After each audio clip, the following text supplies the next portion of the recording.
So welcome again children in this section where we are studying conditional constructs in Java. In the last video we have discussed about if statement and if else statement. Now in this session we are going to study about if else if statement, and I have written over here a ladder. That means it is also called a ladder. So children, today we are studying about the if else if. We call it a statement also, and I am calling it a ladder also. Ladder means children a staircase that we call a ladder. So we'll see why is it called a ladder. Now children, we say that if else if is a multiple decision making statement. I have added one more word in it, multiple. So we say that if else if is a multiple decision making statement, and it is used to check conditions, more than one conditions in the program. So it is a multiple decision making statement. It is used to check more than one condition in the program.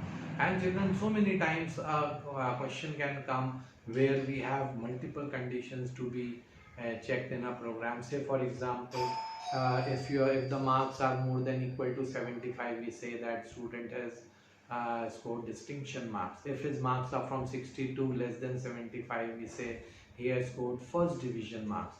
Now if he has scored from 50 to less than 60% marks, we say second division. So there are more than one condition. In such program we use the if else if ladder or if else if statement. So children, the syntax of this statement is we put a condition, and I have written condition 1 over here, and I write statement. Condition 1, statement 1. Then again children, I write else and again if. So if else if. Else if means that there is a condition over here, and that condition is condition 2.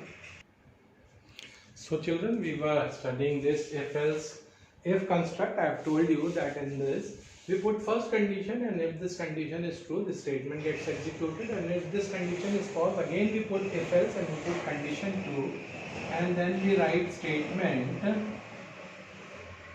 2, and then again if else condition 3 and statement, that is 3, and in the end children I write else and I write statement 4. So children, in this program what happens, the first of all the condition first is tested, and if this condition becomes true, this statement gets executed and the control comes out of this loop. It leaves the rest of the statement. And if this condition is false, it comes over here, then again with else again another condition is written, that is condition 2. So this condition is tested. If this condition is true, this statement gets executed, again the control comes out, it does not go. And in the same way condition 3, if this condition is false, checks for condition 3. If it is true, then this statement gets executed and it comes out of the loop of the conditional construct. And if all these conditions are false, then in that case children, the final else statement, that is statement 4, gets executed. Now in this particular statement children, if you don't write this else statement then also it works. In that case, if any of the condition is true, that statement gets executed and the control moves out of the if else if construct. But if all the conditions are false and this statement is also not written, then it does not do anything. So it is form of a multiple conditional statement. So it is checking for multiple conditions. So for this we say, and children, why are we calling it a ladder? You can see it construct, it is looking like a ladder. So that is why it is also called if else if ladder. So now children, in this you can see that we have used more than one condition, and any number of conditions may be used in this if else if construct. So not only 3 or 4 conditions, any number of conditions may be used. And children, depending upon this, we can write so many programs where multiple conditions are given. So children, how can we explain this statement? I am saying that if else if is a multiple decision making statement. It is used to check more than one condition in the program. And children, the statement is executed from top downwards, and when the condition in the if statement is true, then the statement following that condition gets executed and rest of the ladder is bypassed. And if all the conditions are false, then the final else statement gets executed. So this is how we explain it. In absence of the else statement, when all the conditions are false, the statement does not execute anything. So this is regarding this. Now we'll solve this, or we'll understand this with the help of an example. Now the question is, children, write a program to input an integer number from 1 to 7. Write a program to input an integer number from 1 to 7 and print the days of the week. And the days of the week, it is saying that if you enter a number 1, then you have to print Monday. If you enter a number 2, then Tuesday. And in this way, if you enter number 7, then you print Sunday. So if you print it like this, this is what it is asking you. So there are multiple conditions in it. So children, how are we going to do this program? We are going to begin it with class days. I have to enter one number. So public void main. I am entering a number n over here. Now children, I start with my if else if statement. If I say if n is equal to 1. Now children, equal to sign you all know is used with double equal to sign. A single equal to sign is an assignment statement. So this operator is checking whether the value of n is equal to 1. And if it is equal to 1, then I say print Monday. So children, what I have done, if my value of n is 1, then I print Monday and the control moves out of this if else if construct. But if it is not 1, then I check if n is equal to 2. So I write system.out.println Tuesday. And else, if my value of n is equal to 3, I write, children, this program also had come in the board exam.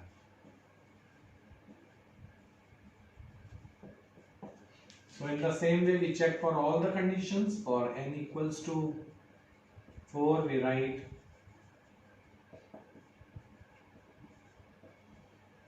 Thursday.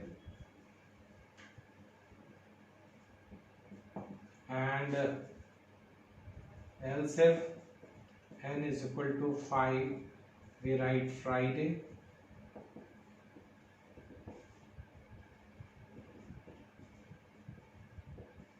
I hope children you are following this construct also.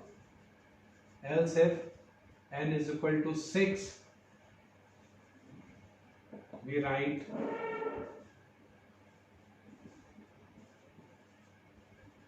Saturday. Children, I move on to that part now. So we are in this part. Next is nested if. So I will continue my program on this side. So till 6 we have done, and then we say else if n is equal to 7 also we are checking, and for 7 children I am printing Sunday. Now children, as the user is entering any integer value, he can enter value less than 1 or more than 7 also. So if it is 1, 2, 3, 4, 5, 6, 7, then we have printed the days accordingly.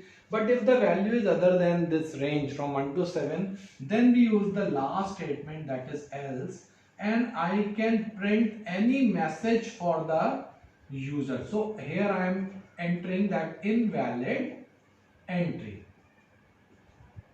That is, the number should be entered between 1 and from 1 to 7 only. So children, here what we have seen, that we have entered a number.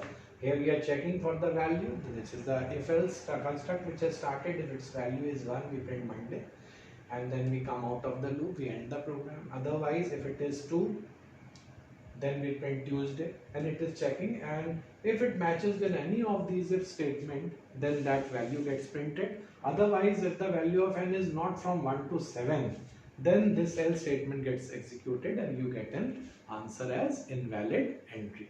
I hope you have followed this construct. Now children, this construct also we use in different programs, and now children we come to the next construct, which is the if-else construct only, but in the form of nested if. So children, in nested if means when there is a condition within a condition, it becomes a nested if.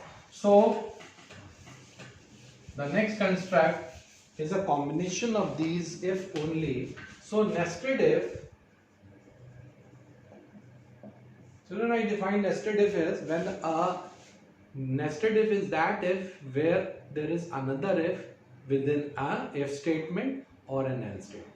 So a condition within another condition through an if statement will be calling it as nested if. So if within another if or else is called an nested if statement, and it can take any of the following three forms. And I am writing the three forms. Children, first form is that I write if my condition is there, and then children, in the if statement I have another condition. I have another condition, and this condition can be if, or it can be if else, or it can be if else if and else statement. So children, this is the first format of condition of nested if, where in the if statement there is one condition, and if this condition is true, then within the if blocks there is another condition. So a condition within another condition over here, this is representing the nested if, and the else of this is this. So in else there is no condition, so there is only one another condition which is present in the if. So this is first form of if. In the second form, children, it can be the opposite way. We have if condition.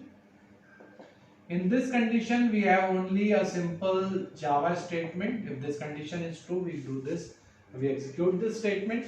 And if it is else, children, now in else there is another condition. So what we have seen over here, that there is another condition within an if statement, within the else statement. So children, this is the next form of nested if, where there is no other condition in if, but there is another condition in the else block. So here we have another condition in the if blocks, and here we had another condition in the else block. And the third construct is, children, where we have nested if in both the blocks, that is in the if also and in the else block also. So this is the if block, and then we have the else block. Again in the else block we have another condition. And children, apart from this,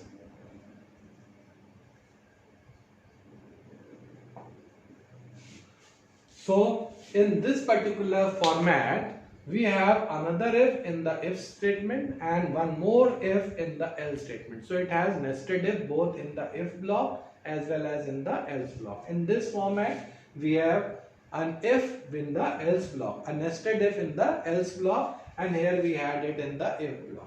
And children, I have written over here if else. It can be if also, it can be if else, it can be if else if also. In the same way, it can be, this nested if can be in the form of if else if also. So they are all forms of nested if. Now children, there are so many questions which come in nested if also, and these questions where there are two or more than, I do a simple program to show all these conditions of nested if. I hope you have followed it. If you want, children, you can just copy it down in your note copy and it will help you out.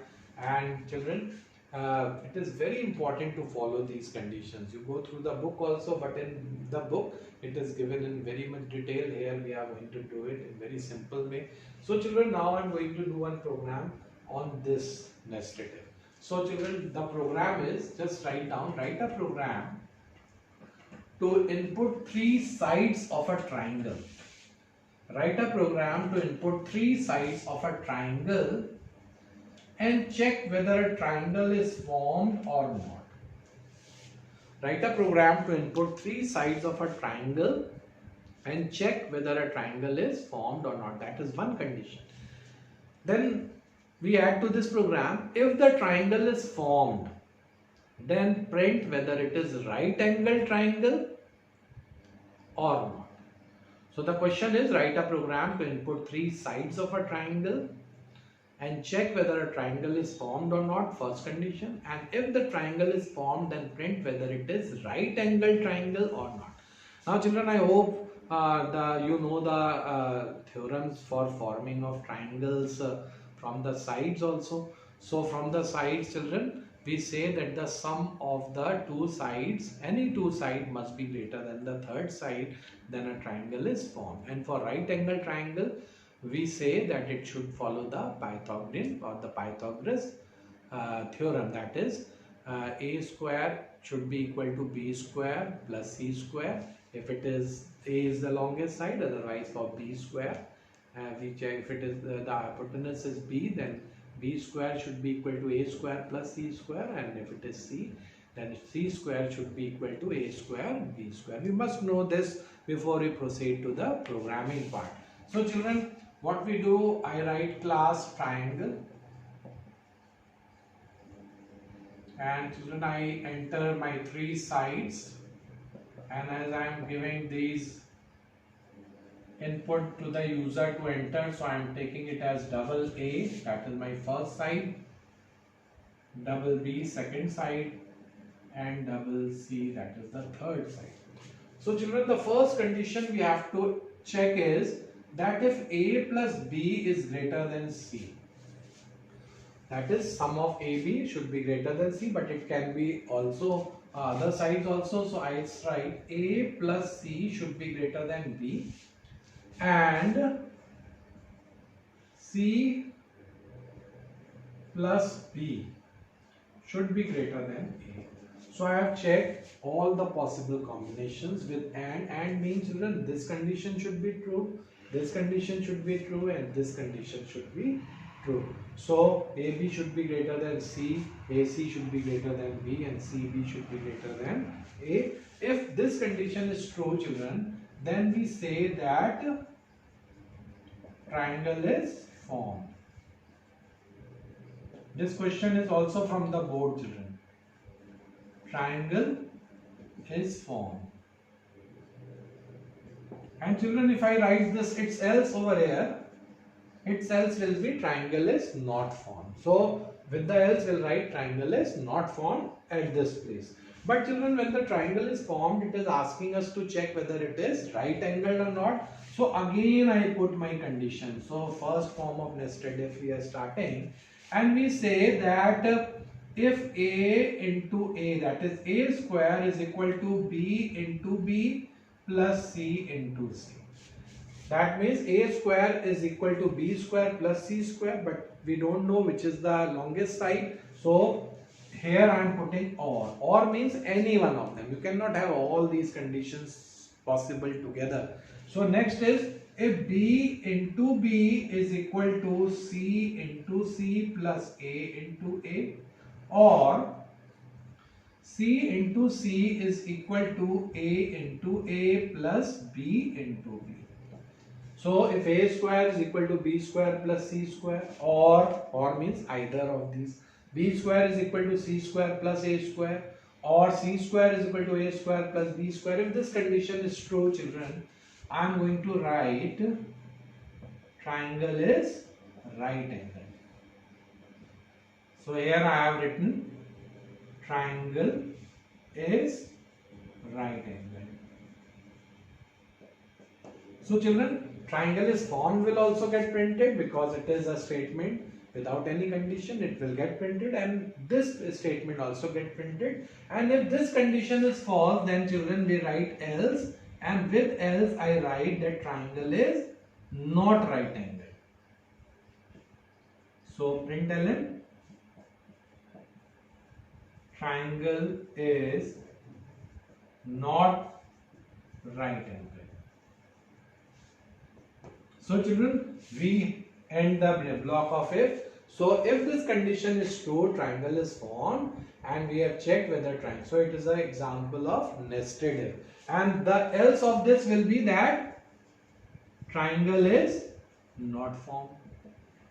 So if the first condition is false, it is going to come over here where we print that triangle is not formed. So I hope children you have followed this program.